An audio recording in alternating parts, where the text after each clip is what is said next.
Você está entrando no Espaço UFO. Sinta-se em casa. Hoje estamos trazendo um caso de abdução ocorrido em julho de 1939, na cidade de Coroaci, interior de Minas Gerais, mais precisamente na Serra do Gordo, com o jovem Vicente Lucindo. Vicente foi abduzido por uma nave extraterrestre e um de seus tripulantes fez uma incrível revelação que irá mudar a vida dele e de toda a sua família. Deixo vocês com Ariel Castro, que vai dar detalhes sobre essa abdução e também revelar qual foi essa incrível notícia. Estão preparados? Roda a vinheta!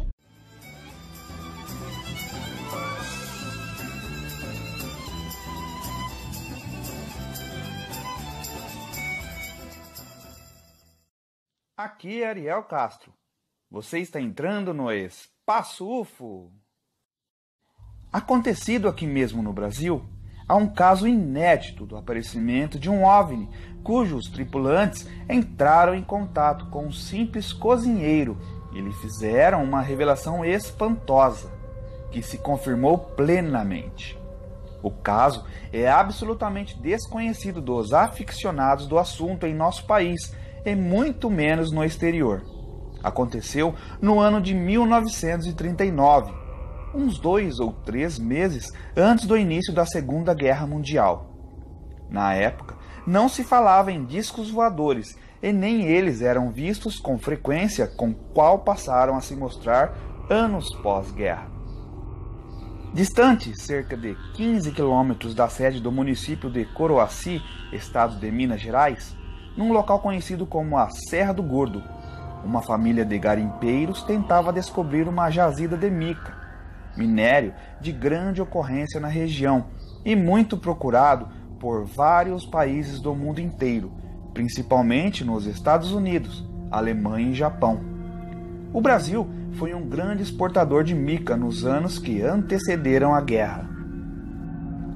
Desde o início do ano, em 1939, a família Lucindo, composta de pai, 3 filhos rapazes e um genro do velho João Lucindo, abria túneis seguidos na Serra do Gordo, sem conseguir acertar o minério que forçosamente deveria estar no interior da serra, tendo em vista as suas inúmeras aflorações superficiais na zona explorada.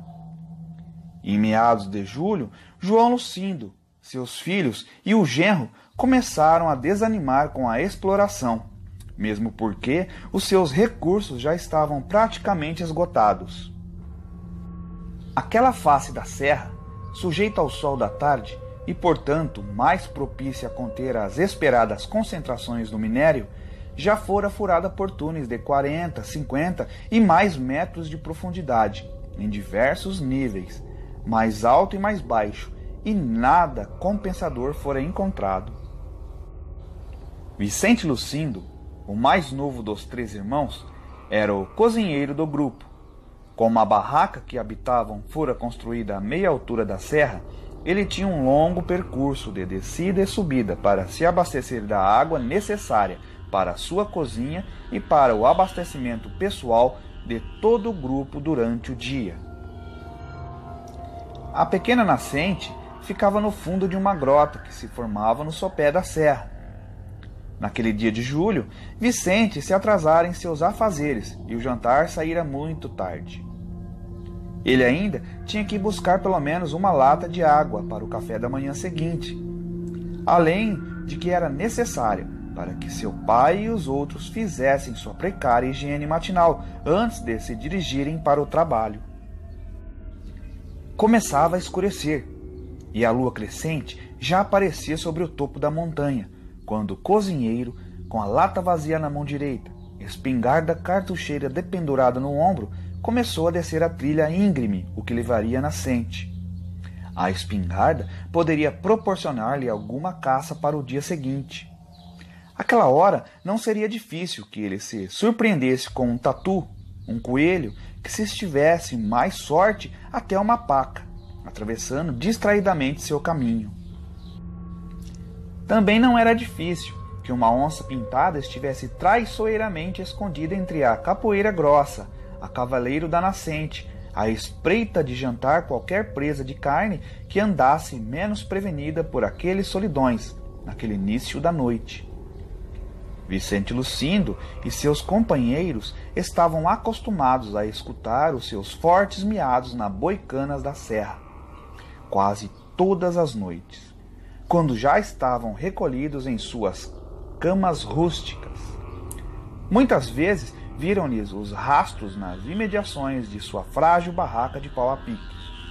Mas naquela especial noite de julho ele teria um encontro inesperado com seres estranhos, contra as quais a sua famosa e respeitada espingarda de cartucheira de nada valeria. E foi assim que ele contou a sua incrível história, que a confirmação física de um dado tornaria verossímil. Quando me aproximava da nascente, comecei a ouvir um silvo prolongado, uma espécie de que não fui capaz de identificar com coisa nenhuma conhecida. Nada que eu já tivesse ouvido. Comecei a olhar para um lado e outro lado da trilha, para trás e para frente à procura de que estaria produzindo aquele ciciado. Lembrei-me de olhar para cima e não vi nada. Quando pensei que talvez estivesse com algum problema nos ouvidos, parei à beira da nascente e coloquei a lata no chão. Já escurecera de todo, mas a claridade da luz passando entre as copas das árvores me permitia uma boa visão do local.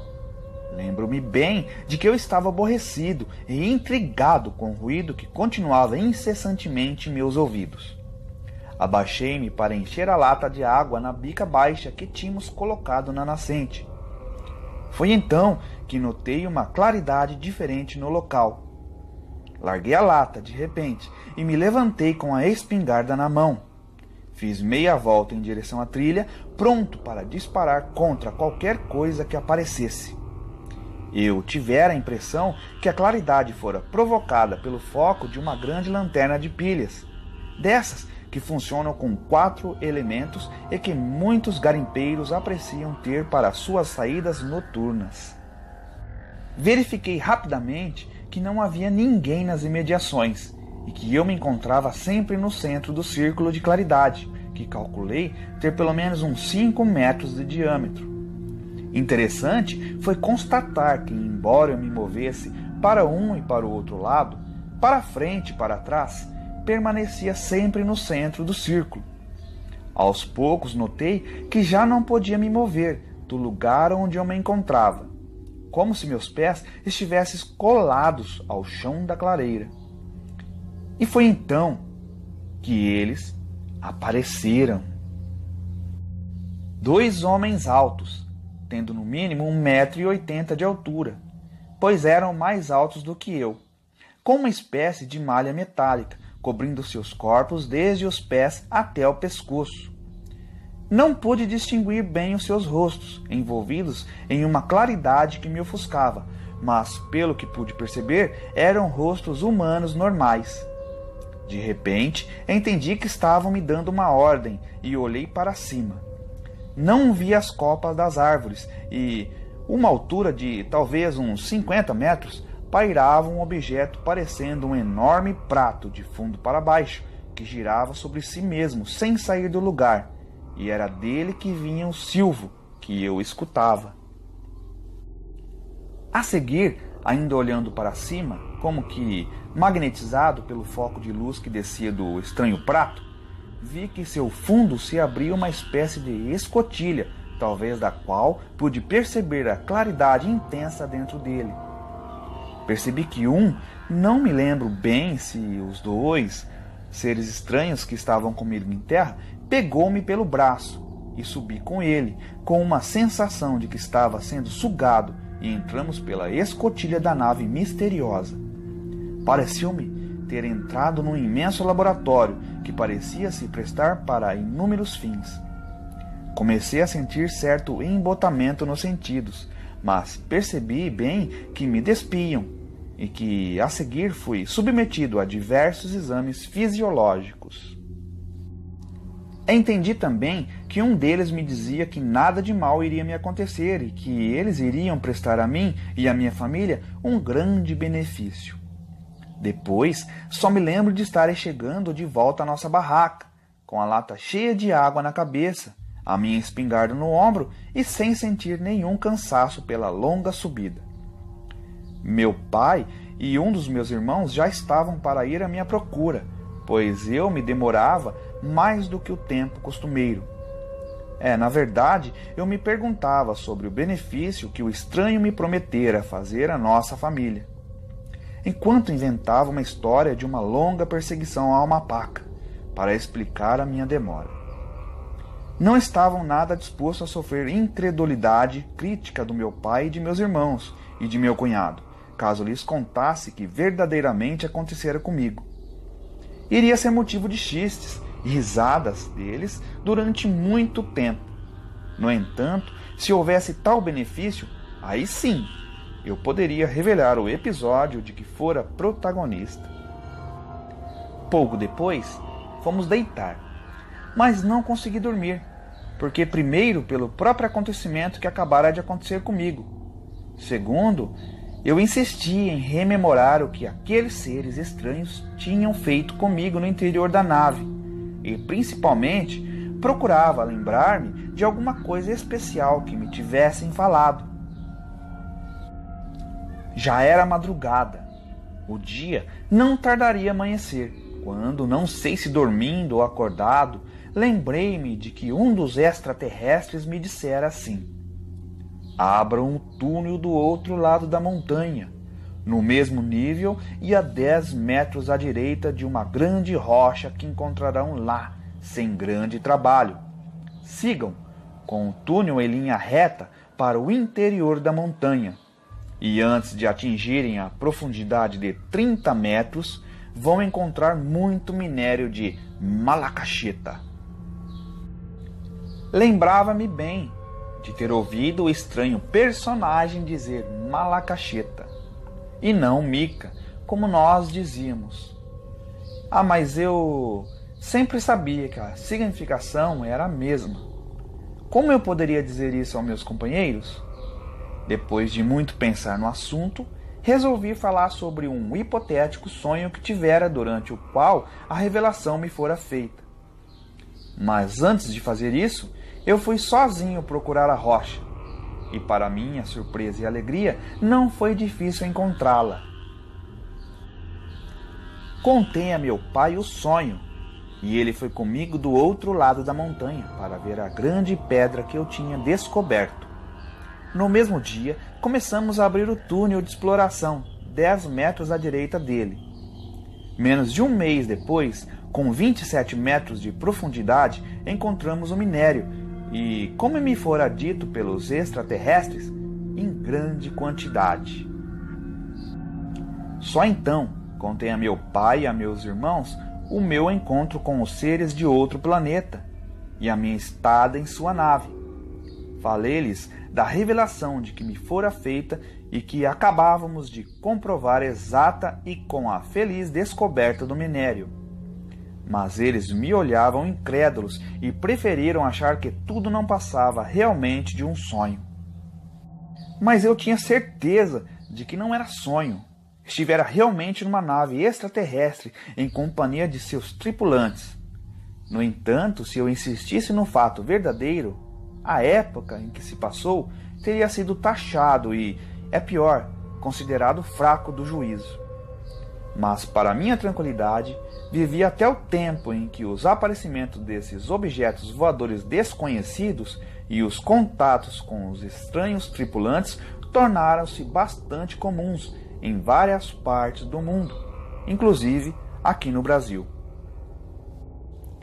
Vicente Lucindo morreu no ano de 1970, pouco depois de ter revelado o que acabei de narrar. Mas e você? O que acha? Gostou da aventura ufológica de Vicente Lucindo? Acredita que ele teve contato com extraterrestres o qual foi confirmado o caminho dos minérios, não deixe de comentar. Dê sua curtida no vídeo e se inscreva no nosso canal. E aí, pessoal, o que vocês acharam dessa abdução de Vicente Lucindo? Nessa época, em 1939, não tinha muita divulgação sobre as aparições de OVNIs. Então, no caso dele, ele achava estranho fazer esse comentário, né? Porque iriam achar que ele era um louco, não é mesmo? Então, se você gostou desse vídeo, deixe seu like e também o seu comentário. Se você está chegando agora em nosso canal, se inscreva, compartilhe esse vídeo com todos os seus amigos e ativem o sininho para receber as notificações. Muito obrigada e até a próxima!